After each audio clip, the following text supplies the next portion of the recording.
What's up internet, here we go again. Kali ini kita akan membahas alur sebuah film yang berjudul Marie Antoinette. Film ini diangkat dari kisah nyata yang menceritakan tentang sebuah perjodohan antara anak dari kerajaan Austria dan juga Prancis.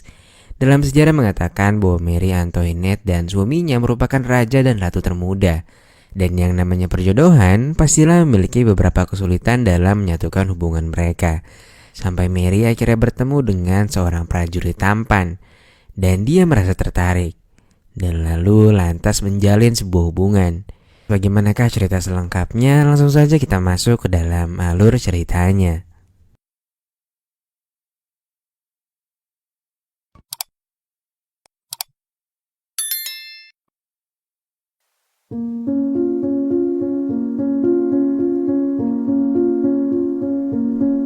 Film dimulai di tahun 1768 di negeri Austria. Terlihat seorang gadis bernama Marie Antoinette yang merupakan putri bungsu dari ratu kerajaan Austria. Untuk mempererat hubungan diplomatis antara negara Austria dan juga Prancis, sang ibu pun bermaksud untuk menjodohkan putrinya yang baru berusia 15 tahun dengan pangeran tampan bernama Louis Augustin yang kelak akan menjadi seorang raja. Dengan rencana perjodohan itu, maka nantinya secara otomatis Marie akan menjadi ratu kerajaan Prancis. Marie pun dengan senang hati menerima perjodohan itu. Ditemani dengan kedua saudara serta dikawal oleh prajuritnya, mereka pun mulai melakukan perjalanan menuju ke Prancis. Di perjalanan, Marie terlihat begitu sangat antusias. Bahkan ia berkali-kali memandangi wajah Louis yang tampan dan seperti tak sabar untuk bertemu dengannya. Sebelum sampai ke tujuan, mereka pun diharuskan berhenti di perbatasan kedua negara, yang mana akan diselenggarakan upacara perpisahan terhadap Marie. Dan sebelum upacara itu dimulai, semua barang-barang milik Marie yang dipakai dan dibawa dari negaranya, semuanya harus ditinggalkan. Bahkan anjing kesayangan miliknya pun harus diserahkan. Karena dalam adat istiadat mereka, mempelai wanita tidak diperbolehkan untuk membawa barangnya masuk ke wilayah Prancis. Dan mau gak mau, Marie pun mengikuti semua aturan yang berlaku. Setelah mengganti gaunnya, Marie bersama pengawal dari kerajaan Prancis pun mulai melanjutkan perjalanan. Beberapa saat kemudian, setelah memasuki wilayah kerajaan Prancis, Marie pun disambut langsung oleh Raja Louis ke-15 beserta keluarga dan jajaran petinggi kerajaan lainnya. Setelah berbincang-bincang sejenak dengan sang raja, ia pun lantas dikenalkan dengan pria yang akan dinikahinya, yaitu Pangeran Louis ke-16. Mungkin karena mereka berdua masih terlalu muda, Marie dan Louis terlihat canggung saat berbincang. Pangeran Louis memang diketahui memiliki sifat yang lumayan introvert. Lantas setelah beberapa saat kemudian, setelah upacara penyambutan Marie selesai, mereka pun melanjutkan perjalanan mereka. Sesampainya di istana, kedatangan Marie nampak sudah ditunggu dan disambut dengan meriah oleh keluarga besar Louis serta masyarakat setempat dan beberapa keluarga petinggi kerajaan. Namun di antara kerumunan tersebut nampaknya Marie kurang disambut baik oleh beberapa orang di sana. Hal itu terlihat dari tatapan-tatapan sinis mereka yang tidak menyukai Marie, yang mungkin dikarenakan ia berasal dari negeri Austria. Namun hal tersebut tidak diindahkan oleh Marie. Ia tetap tersenyum terhadap semua orang yang ia temui di sana. Di saat memasuki istana, Marie dibuat begitu takjub dan terpesona dengan kemewahan-kemewahan yang ada di sana. Sesekali dia pun berdecak kagum dengan desain interior yang sangat mewah, yang mana hampir semuanya berlapis emas. Marie yang menyukai keindahan, ia pun terlihat bahagia di tempat barunya itu. Singkat cerita, di hari pernikahannya, Marie terlihat begitu sangat anggun dan percaya diri. Dia bahkan tidak terlihat seperti gadis berusia 15 tahun pada umumnya, karena kecantikan riasan dan kemewahan gaun yang ia kenakan di hari itu. Dan di momen inilah Marie dinyatakan sah sebagai putri mahkota Prancis dan istri dari Pangeran Louis ke-16. Di malam harinya, setelah melakukan acara dansa dan perayaan-perayaan mewah atas pernikahan mereka, Marie dan Louis pun diantar langsung oleh Raja Louis ke-15 dan keluarga istana menuju ke kamar mereka. Sang raja pun berpesan bahwa ia sangat berharap mereka berdua secepatnya mendapatkan seorang putra mahkota untuk melanjutkan garis keturunan mereka. Mereka berdua pun hanya mengangguk saat itu. Keesokan harinya, bak putri raja Mary didatangi oleh beberapa pelayan yang ditugaskan masing-masing untuk melayaninya. Bahkan The Duchess of Car yang merupakan seorang keturunan putri serta kakak ipar Mary, de Provence, tak segan-segan untuk membantu Mary menggantikan pakaiannya. Karena balik lagi, menurut adat istiadat mereka, melayani putri mahkota merupakan pekerjaan yang istimewa yang hanya boleh dilakukan oleh orang-orang yang memiliki kedudukan yang tinggi. Meski sudah menjadi putri mahkota, tak membuat sifat kekanak-kanakannya menjadi hilang. Terlihat dirinya yang masih saja cengengesan saat melihat suatu kejadian yang dianggapnya lucu. Namun beruntungnya Mary mempunyai penasihat yang selalu mengingatkannya dan mengajarkannya tentang kebiasaan-kebiasaan serta hal-hal yang harus dilakukan olehnya setelah menjadi putri mahkota. Kehidupan Mary dan Pangeran Louis terlihat masih jauh dari kata harmonis dan juga bahagia. Mereka berdua jarang terlihat memiliki waktu bersama. Mary sibuk dengan kegiatannya di dalam istana, sementara Louis sibuk dengan kegiatan berburunya. Dan di kamar tidur pun mereka berdua masih terlihat sangat canggung. Bahkan mereka belum juga melakukan pusreng sejak mereka berdua menikah. Beberapa saat kemudian, Mary didatangi oleh pengawal sang ibu yang menyampaikan amanat dari ibu Mary yang meminta agar sang anak untuk segera memiliki keturunan. Karena jika pernikahannya dengan Louis ke-16 tidak memiliki seorang anak, maka bisa saja pernikahan mereka dibatalkan. Sang ibu meminta Mary untuk lebih serius dalam memikirkan hal ini. Bahkan Mary diminta untuk melakukan segala cara untuk bisa memikat hati putra mahkota. Dan dengan tersenyum, Mary pun berusaha untuk menyanggupi permintaan ibunya itu. Sebelum pergi, sang pengawal memberikan surat titipan dari ibu Mary yang kemudian dibacanya. Surat itu berpesan bahwa ingatlah bahwa Mary memiliki masa depan dan tak ada yang pasti tentang kedudukanmu di sana. Sampai terlahirlah putra mahkota yang mempersatukan aliansi Prancis dan Austria. Setelah membaca surat dari sang ibu di malam harinya, Mary pun mencoba untuk memikat sang suami untuk melakukan yang seru-seru itu. Namun entah karena apa, Louis seperti masih canggung untuk melakukannya. Hari demi hari berlalu, Mary semakin bosan dengan kehidupannya yang sangat terjadwal. Hingga ibu Mary kembali mengirimkan surat tentang dirinya yang sangat khawatir pada Mary karena semakin terkalahkan dengan iparnya.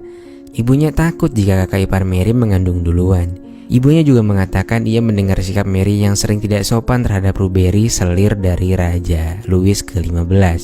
Hingga ia pun meminta Mary untuk memperbaiki sikapnya. Namun Mary terlihat acuh dengan kalimat terakhir di pesan yang dikirimkan oleh ibunya itu.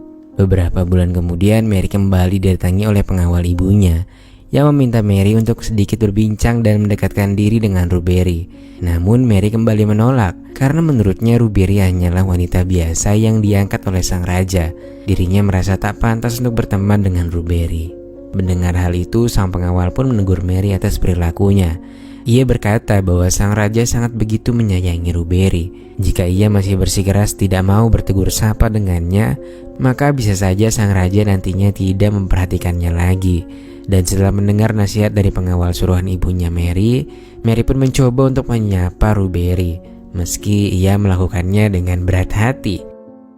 Untuk mengusir kebosanannya karena selalu ditinggal oleh sang suami, Mary pun kini memiliki hobi baru, yaitu berbelanja dan bermewah-mewahan.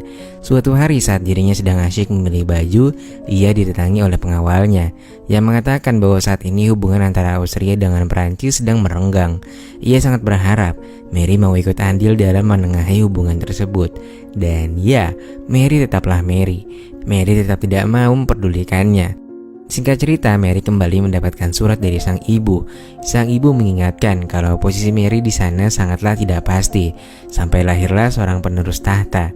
Mary pun seketika terdiam dan merenungi isi surat tersebut. Hingga di malam harinya, Mary mencoba kembali mengajak sang suami untuk kesekian kalinya. Sesaat Louis pun mulai terpancing. Namun tak berapa lama kemudian Louis kembali mengurungkan niatnya dengan alasan ia terlalu lelah karena tadi siang habis berburu. Dan ia pun akhirnya kembali tidur. Beberapa bulan setelahnya lahirlah anak dari saudara Louis yang membuat Mary semakin dikucilkan oleh semua orang karena semua membicarakan Mary yang enggak-enggak. Padahal kenyataannya Louis lah yang selama ini menolak. Sehingga hal tersebut membuat Mary seketika menangis dan mengurung diri di kamarnya. Tak mau terlalu lama terlarut dalam kesedihan, Mary pun mulai menghibur dirinya dengan menghambur-hamburkan uang. mulai dari membeli beberapa koleksi sepatu, baju, hingga mengoleksi berlian yang sangat mahal. Hari-harinya pun ia lalui dengan berpesta seharian bersama dengan teman-temannya. Di suatu malam, kedua temannya mengajak Mary pergi ke pesta topeng. Awalnya Mary menolak ajakan tersebut, namun temannya meyakinkan bahwa tak akan ada satupun yang mengenali Mary sebagai putri kerajaan. Hingga akhirnya Mary pun menerima tawaran temannya tersebut. Mary mengunjungi pesta itu tidaklah sendiri. Ia ditemani dengan sang suami yang setia menemaninya.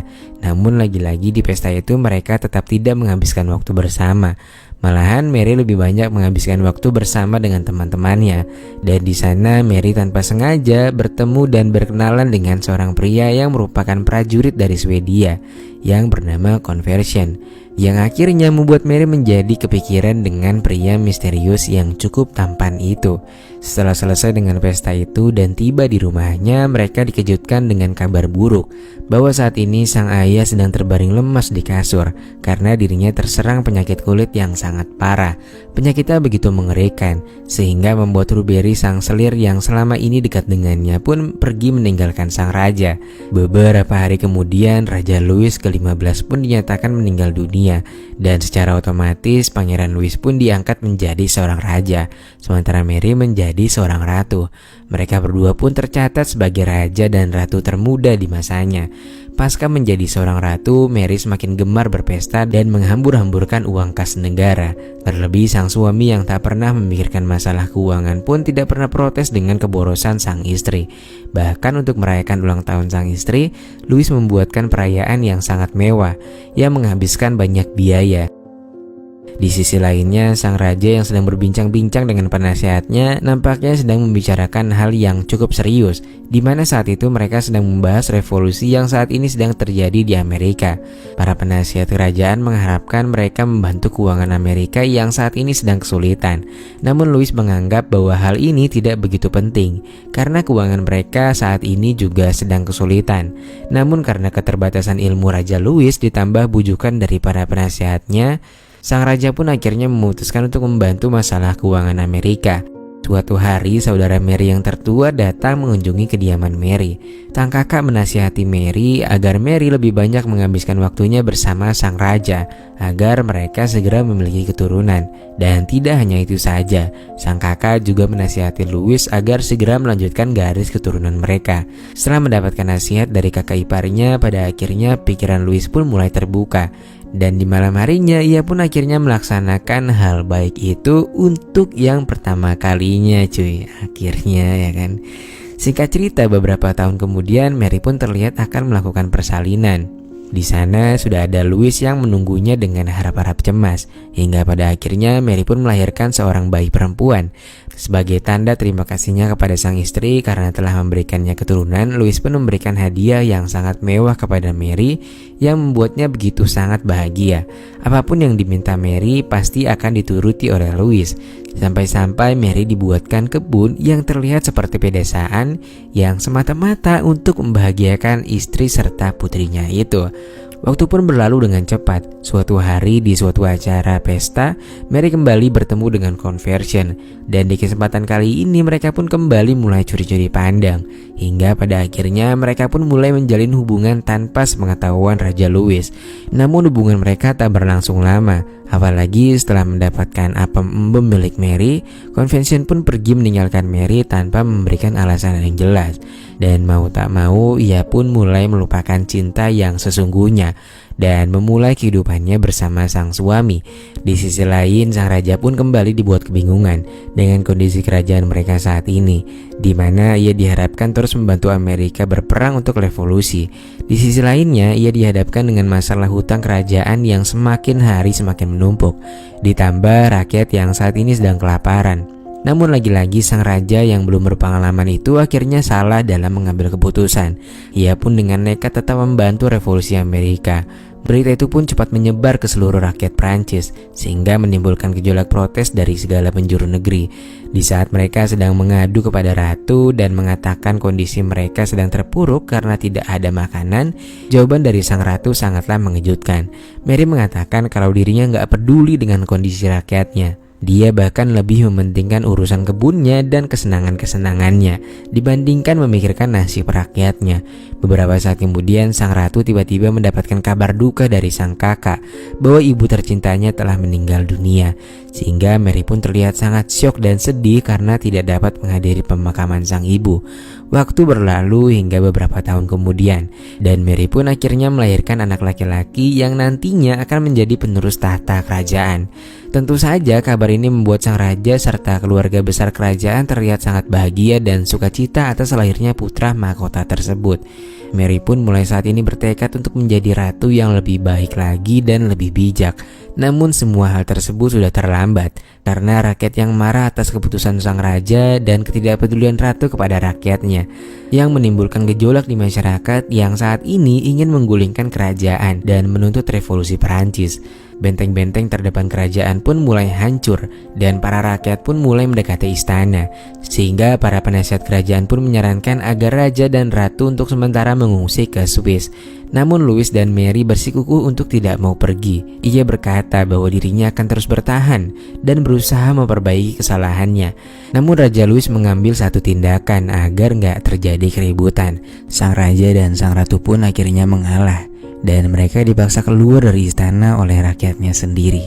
Hingga pada akhirnya tahta kerajaan Louis ke-16 dan Mary pun lengser oleh revolusi Perancis. Dan lalu film pun selesai.